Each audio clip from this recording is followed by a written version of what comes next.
Hey there guys, welcome back to another Monster Super League episode. It's your boy Odin, and today we're going to be going over the game developer's note for May 7th, 2020. I figured with the upcoming changes and a couple of announcements being made, this is kind of one of the most important ones to cover. So I figured, you know what, we'll just go ahead and make a video for it, seeing as to how some of you guys maybe don't keep up or read up with the notes. But anyways, we're just going to get right to it. So developer's note, May 7th. Let's see. You can basically expect just this introduction. I'm not going to read through it all. I'm just going to go over through mainly the most important announcements here. So of course, as you guys know, the GN Super Evolution is around the corner. The light one and the dark ones are probably going to be the most interesting out of the three. I could see maybe the water one being used in Arena and CBC, but the light one is an HP aggressor, double HP aggressor. And then the dark one is, I believe she's a 50% morale boost, and then she's also a silence. So yeah, the dark one's probably going to be the better one for the arenas and challengers arena. But anyways, so the Heroes Dungeon, new Astromons. The next Astromon to be added to the pool is going to be Shiva. Not entirely sure if they're planning on adding any Heroes monsters. I certainly would like to see them add the Heroes Festival monsters to the Hero Dungeon. Although it seems so far like they're kind of keeping it separate, only particularly to the regular summons that you can get from basically any egg. Heroes Festival or Astromon still seem to be exclusive to the Heroes Festival. But they are asking, for you guys to leave your opinion in the comment section of this post below. So if you have a Facebook account and you're on there and you want to just leave them a comment as far as which Astromon you'd like to see on the banner next, go ahead and leave your opinion there. Personally, good monsters to request in there are going to be somebody else like the Fire Valk. Maybe you could do the Water Shiva, the Wood Shiva.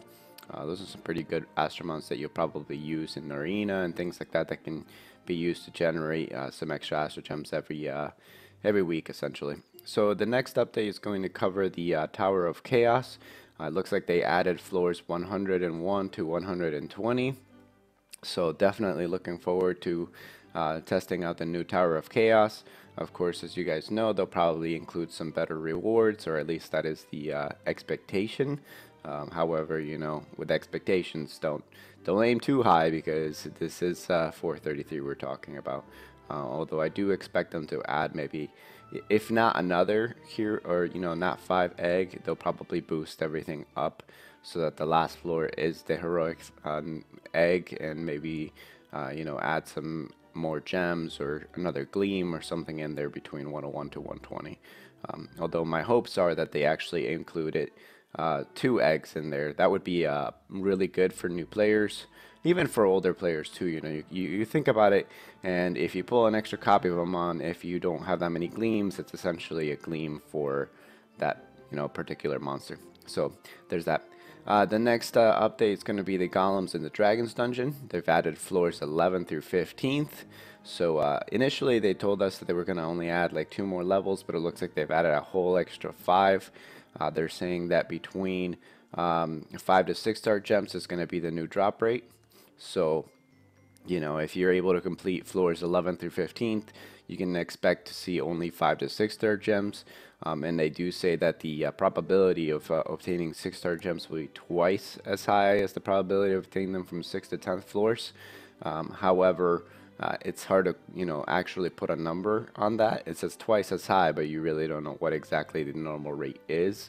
I wish they would announce that, or at least include it in the in-game mechanics basically. But there is that. So if you complete floors 11 through 15th, perhaps you'll get a better chance of getting some eggs.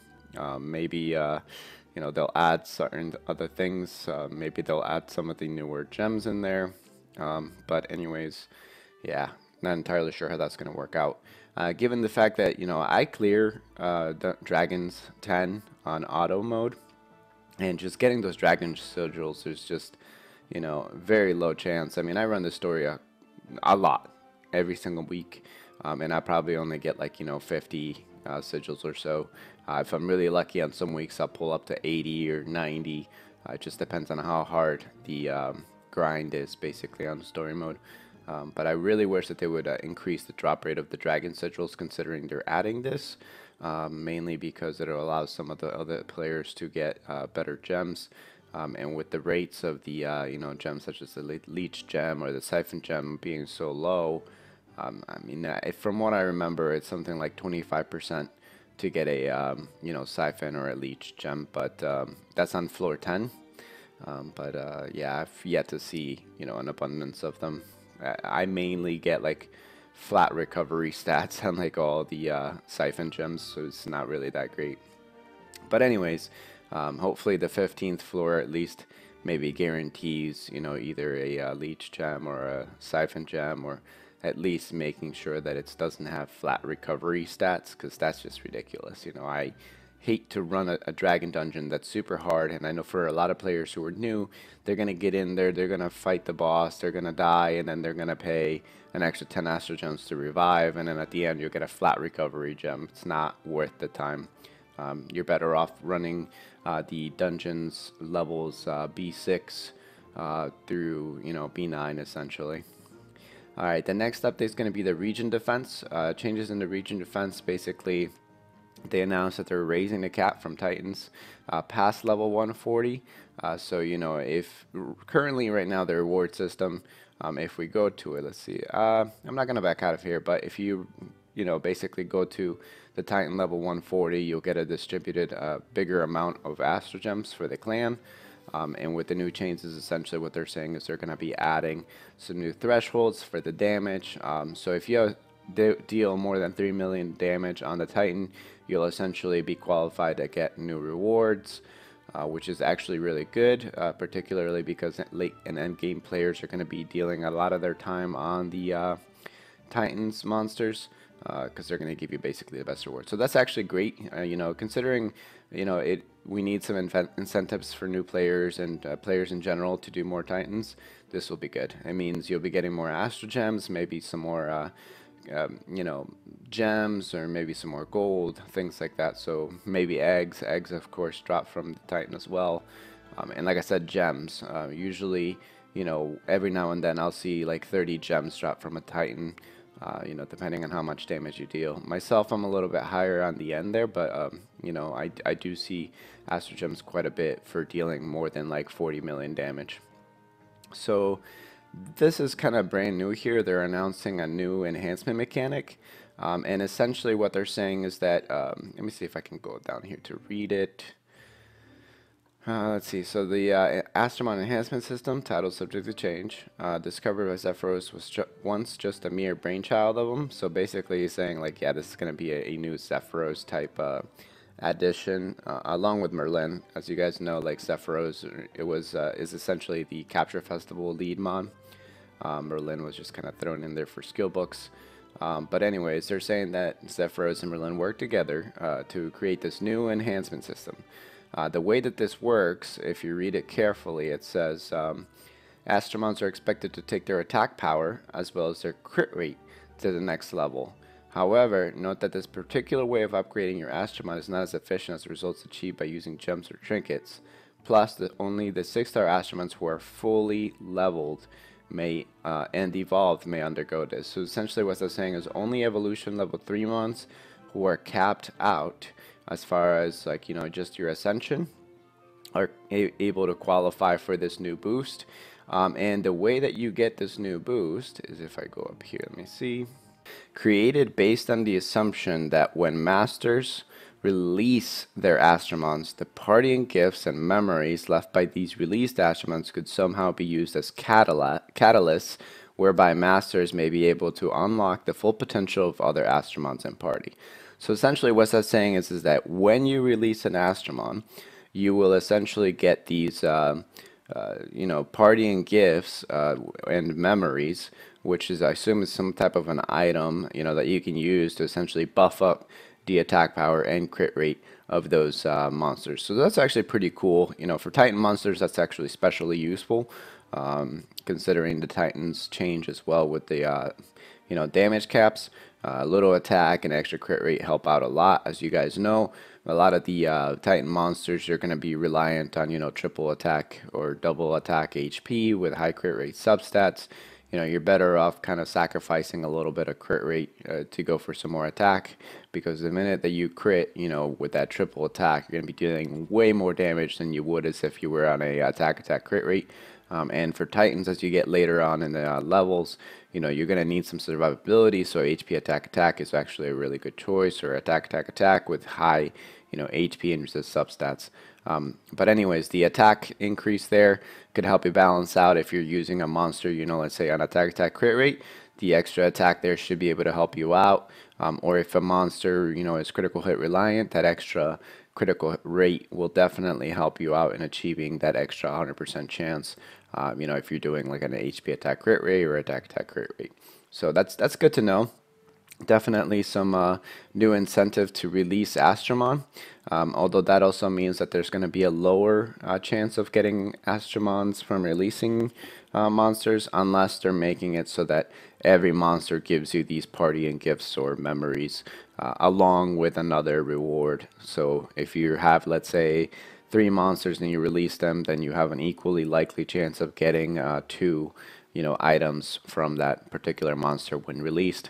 But I doubt they're going to do that, so it's going to be a release your 3-star monster or 4-star monster and get some of these memories or partying gifts.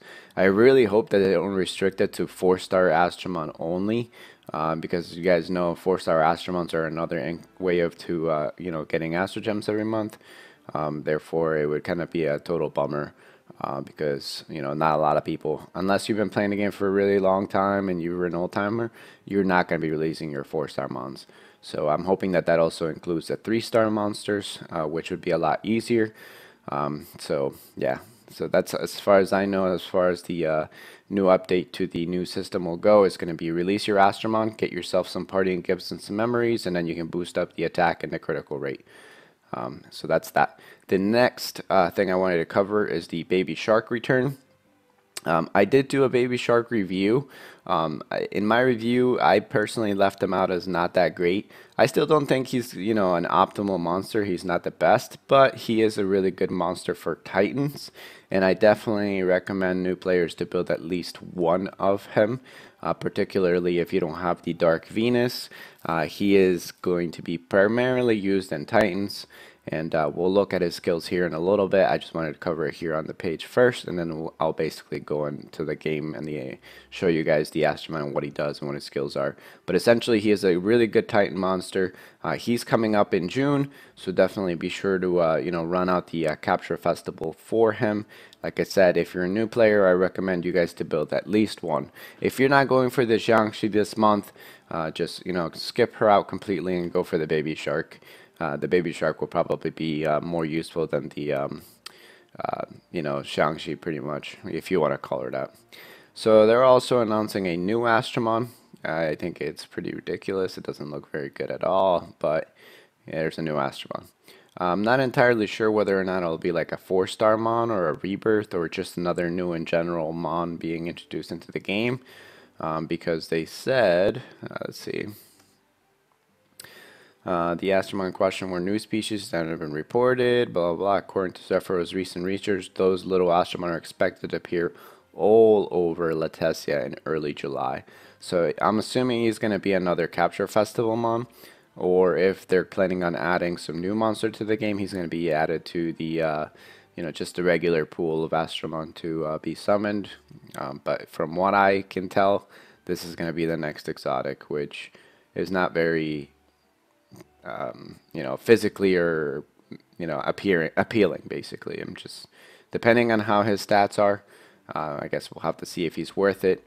But so far, just based on the look of it, I'm not going to think that it's going to be a strong Astromon or anything like that. But anyways, that's pretty much what all that they covered. They talked more about more skillbook improvements and new things coming, but that's pretty much it. So really quickly, let's go ahead and take a look at the Baby Shark. Let me see if I can pull him up. I only built one of him last time. I mean, I built two technically. I just haven't gotten around to summoning him from the soul stones that I have. I released actually a ton of him. Here he is. So the baby shark. Let me see if I can add him up here. Of course not. Of course it's going to do this to me. Let's see. I have a touchscreen laptop, so much easier for me to do it this way, but it's still time consuming. Alright, so here he is. So the adorable baby shark, again for new players, pretty good capture mon. He is really easy to skill book. Basically you'll encounter the books just from running the story, and he comes with attack down and attack up. He's a recovery monster. But again, I covered him mainly in my review, so feel free to take a look at that review in the link section below. I'll add the link to the review. But the 3-star skill is attack down, 70% chance for 1 turn, and then the 5-star skill is attack up for 2 turns, and then skill booked, essentially it's attack down for 2 turns, 70% chance, and it is attack up 3 turns. So there's that. So for Titans, again, really good monster. You could have somebody like the Hannah alongside of him, and then you have your attack power and your attack down. So definitely a good pair for Hannah. You could use him with a water bass as well, where the water bass would do the defense up and the weaken, and he will do the attack down and the attack up. Usually you want to put him on the back lane if you don't have any other Astromons to fill, because the attack up really does help out quite a bit in Titans. So definitely new players build at least one of him. That's coming up again in July. If you're a free-to-play player, I definitely recommend you guys to skip this Xiangxi and just save your chips for the baby shark. He'll be way better for you. But anyways, that's as far as we're going to get with the in-game news, and then we'll basically cover next month's when the time is up at the end of the month. Let me know if you guys need any help with anything, comments, questions, leave them in the section down below. Consider leaving a like or subscribing to my channel when you're new, and I'll see you guys on the next video. Take it easy, guys.